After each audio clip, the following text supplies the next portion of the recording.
आज हम बात करेंगे अर्हीनियस इक्वेशन की। अर्हीनियस इक्वेशन क्या कहती है हमें? सबसे पहले तो इसकी दो डेफिनेशंस है अर्हीनियस इक्वेशन की। ये बहुत ही इंपॉर्टेंट लॉन्ग क्वेश्चन है, पास्ट पेपर्स में बहुत दफ़ा पूछा जा चुका है, ठीक है ना। पहले इसकी अर्हीनियस इक्वेशन की डेफिनेशन है कि Arrhenius equation explain the effect of temperature on the rate of chemical reaction, यानी कि रेट ऑफ केमिकल रिएक्शन के ऊपर टेम्परेचर का इफ़ेक्ट बयान करती है। यानी कि रेट ऑफ केमिकल रिएक्शन से आप कैसे याद कर सकते हो कि केमिकल रिएक्शन की स्पीड के ऊपर, ये केमिकल रिएक्शन की स्पीड के ऊपर टेम्परेचर का इफ़ेक्ट क्या होता है उसको बयान करती है, ठीक है। पहले इसकी डेफिनेशन ये है, मैं फिर से बता रहा हूँ कि ये केमिकल रिएक्शन की स्पीड के ऊपर, केमिकल रिएक्शन की स्पीड के ऊपर टेम्परेचर का इफ़ेक्ट, टेम्परेचर का क्या असर पड़ता है वो बयान करती है अर्हीनियस इक्वेशन। और इसकी दूसरी वाली डेफिनेशन है कि यूजुअली आमतौर पर होता क्या है कि with the increase of temperature, जैसे जैसे आप टेम्परेचर को बढ़ाते हो, rate of a chemical reaction is also increased. जैसे जैसे आप टेम्परेचर को बढ़ाते हो तो केमिकल रिएक्शन की स्पीड भी बढ़ जाती है, ठीक है। इसकी दो डेफिनेशन थी अर्हीनियस इक्वेशन की। पहले इसकी डेफिनेशन थी कि केमिकल रिएक्शन के ऊपर, केमिकल रिएक्शन की स्पीड के ऊपर टेम्परेचर के इफ़ेक्ट को बयान करती है। ये अर्हीनियस इक्वेशन क्या करती है? केमिकल रिएक्शन की स्पीड, केमिकल रिएक्शन की स्पीड के ऊपर टेम्परेचर का क्या असर पड़ता है उसको बयान करती है।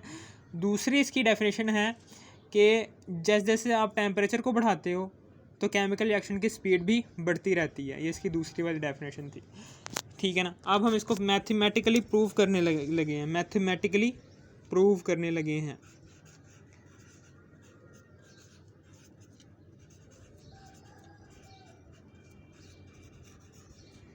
मैथमेटिकली हम प्रूव कैसे करेंगे? ऐसे करेंगे कि सबसे पहले तो हमें ये वाली इक्वेशन का पता हो, ए ई, पीछे हम पढ़ कर आए हैं, ए ई माइनस ए ई की power minus E A over R T.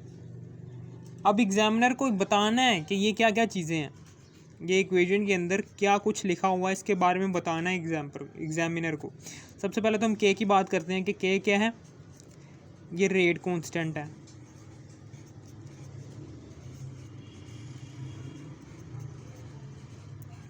ए क्या है? ए अर्हीनियस कांस्टेंट है,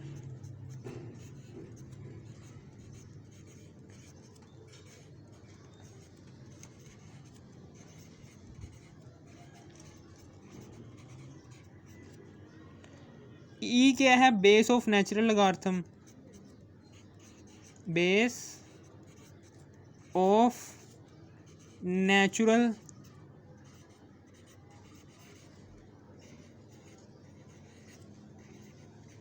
लॉगरिथम, ठीक है। ई ए क्या है? ये वाला ई ए, ये वाला ई ए है जी एक्टिवेशन एनर्जी,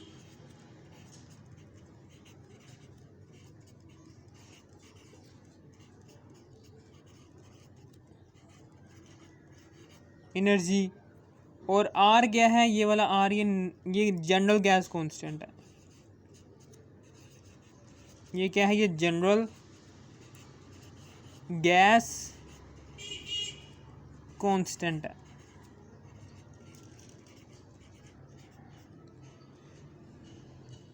और टी क्या है? ये वाला टी, ये टी टेम्परेचर है।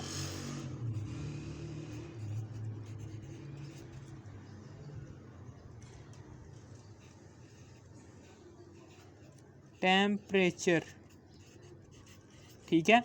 ये क्या है? ए अर्हीनियस कांस्टेंट, नहीं के है जी रेट कांस्टेंट, ए है जी अर्हीनियस कांस्टेंट, ई है जी बेस ऑफ नेचुरल लॉगरिथम, ई ए है जी एक्टिवेशन एनर्जी, आर क्या है? जनरल गैस कांस्टेंट, टी क्या है? टेम्परेचर। और नेगेटिव नेगेटिव ही होता है, ठीक है ना। अब हम क्या करते हैं? अब हम by taking log of above equation, by taking natural log, कौन सा log? ln, natural log of equation one, यानी कि इस इक्वेशन वन का नेचुरल लॉग ले लेना, एल एन ले लेना। एक होता है लॉग एल ओ जी और एक होता है नेचुरल लॉग। ये नेचुरल लॉग लिया हमने, नेचुरल लॉग लिया हमने L N K is equal to L N A E minus E A over R T. अब लॉग के, अब हमें पता है कि जब लॉग ए बी लो, हाँ ये दोनों मल्टीप्लाई हो रही हैं, तो जब अब लॉग, जब दो चीज़ों का लॉग लिया और दोनों चीज़ें मल्टीप्लाई हो रही हैं, तो जब मल्टीप्लाई को ब्रेकअप करोगे तो दोनों चीज़ें जमा होना शुरू कर जाएंगी। जब लॉग को अंदर मल्टीप्लाई करोगे ना ये ए बी के साथ, तो log A plus log B बन जाएगा, यानी कि प्लस का साइन आ जाएगा दोनों ए बी के दरमियान, लॉग ए और लॉग ए बी के दरमियान। इसी तरीके से यहाँ पर भी यही है, एक ये रकम है और एक ये रकम है, इन दोनों के दरमियान प्लस का साइन आ जाएगा और साथ में नेचुरल लॉग आ जाएगा इन दोनों के। Log natural log A plus natural log ई की power minus E A over R T. ठीक है, अब हम क्या करेंगे, इस पावर को शुरू में ले जाएंगे, यानी कि जब भी लॉग ए की पावर में कुछ होता है, कुछ भी होता है, लॉग के साथ जो सी चीज़ लगी हुई है उस चीज़ की कोई पावर है, 2 है फॉर एग्जांपल, तो ये 2 शुरू में आ जाएगा इस तरीके से। क्योंकि लॉग क्या करता है, जोन सा भी लॉग हो, चाहे नेचुरल लॉग है, चाहे ये एल ओ जी वाला लॉग है, जोन सा भी लॉग है, इनके जोन से ये हरकतें हैं ना, ये सेम ही होती हैं कि ये दो चीज़ों को आपस में मल्टीप्लाई होने वाली चीज़ों को प्लस में तब्दील कर देता है लॉग, और जब किसी लॉग के साथ जो सी चीज़ लगी हुई है उसकी पावर है तो उसको पावर को शुरू में ले आएगा लॉग अपने। ठीक है ना, इसी तरीके से ये भी नेचुरल लॉग क्या करेगा, इसको भी शुरू में ले आएगा। लो जी शुरू में ले आया,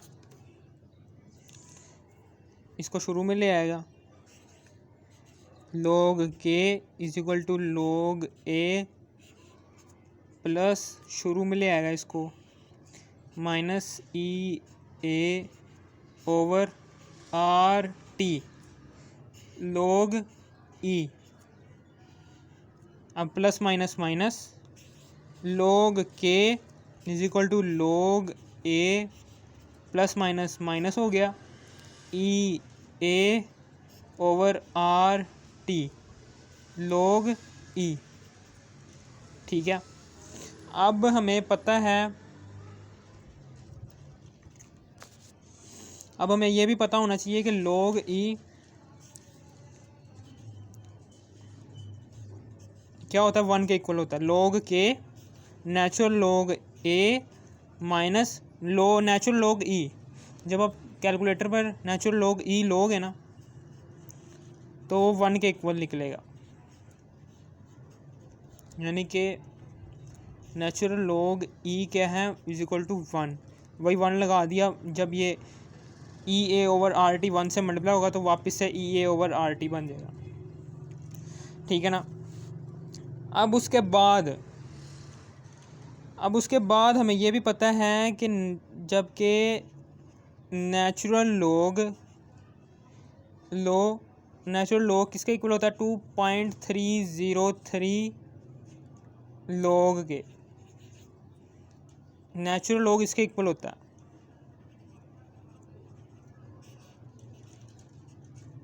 2.303 LOG लॉग के।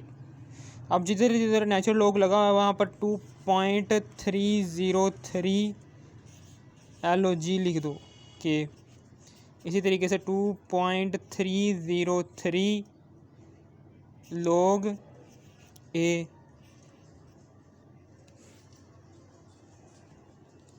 और यहाँ पर भी यही लिख दो माइनस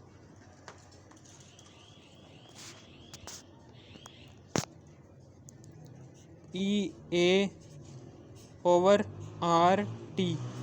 हमने किया, हमने बस ये किया कि नेचुरल लॉग की जगह 2.303 LOG लॉग लिख दिया, और तो कुछ नहीं किया।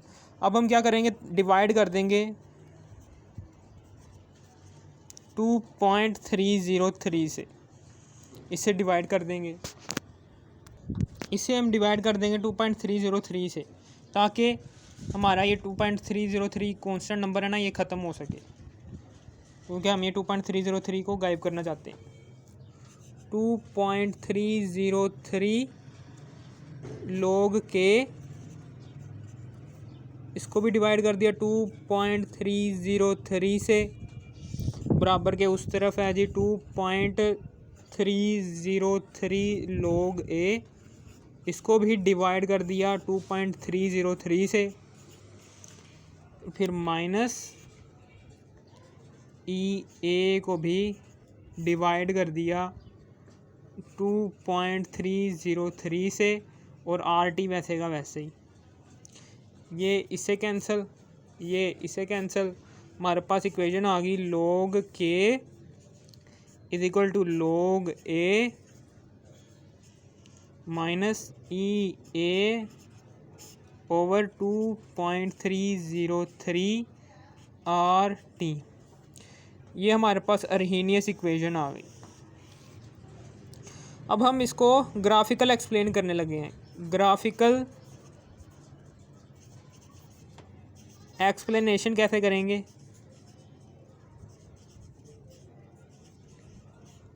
इसको स्ट्रेट लाइन इक्वेशन के थ्रू हम एक्सप्लेन करने जा रहे हैं। स्ट्रेट लाइन के थ्रू इक्वेशन है जी हमारे पास, स्ट्रेट लाइन इक्वेशन है, स्ट्रेट लाइन इक्वेशन है हमारे पास y is equal to -mx,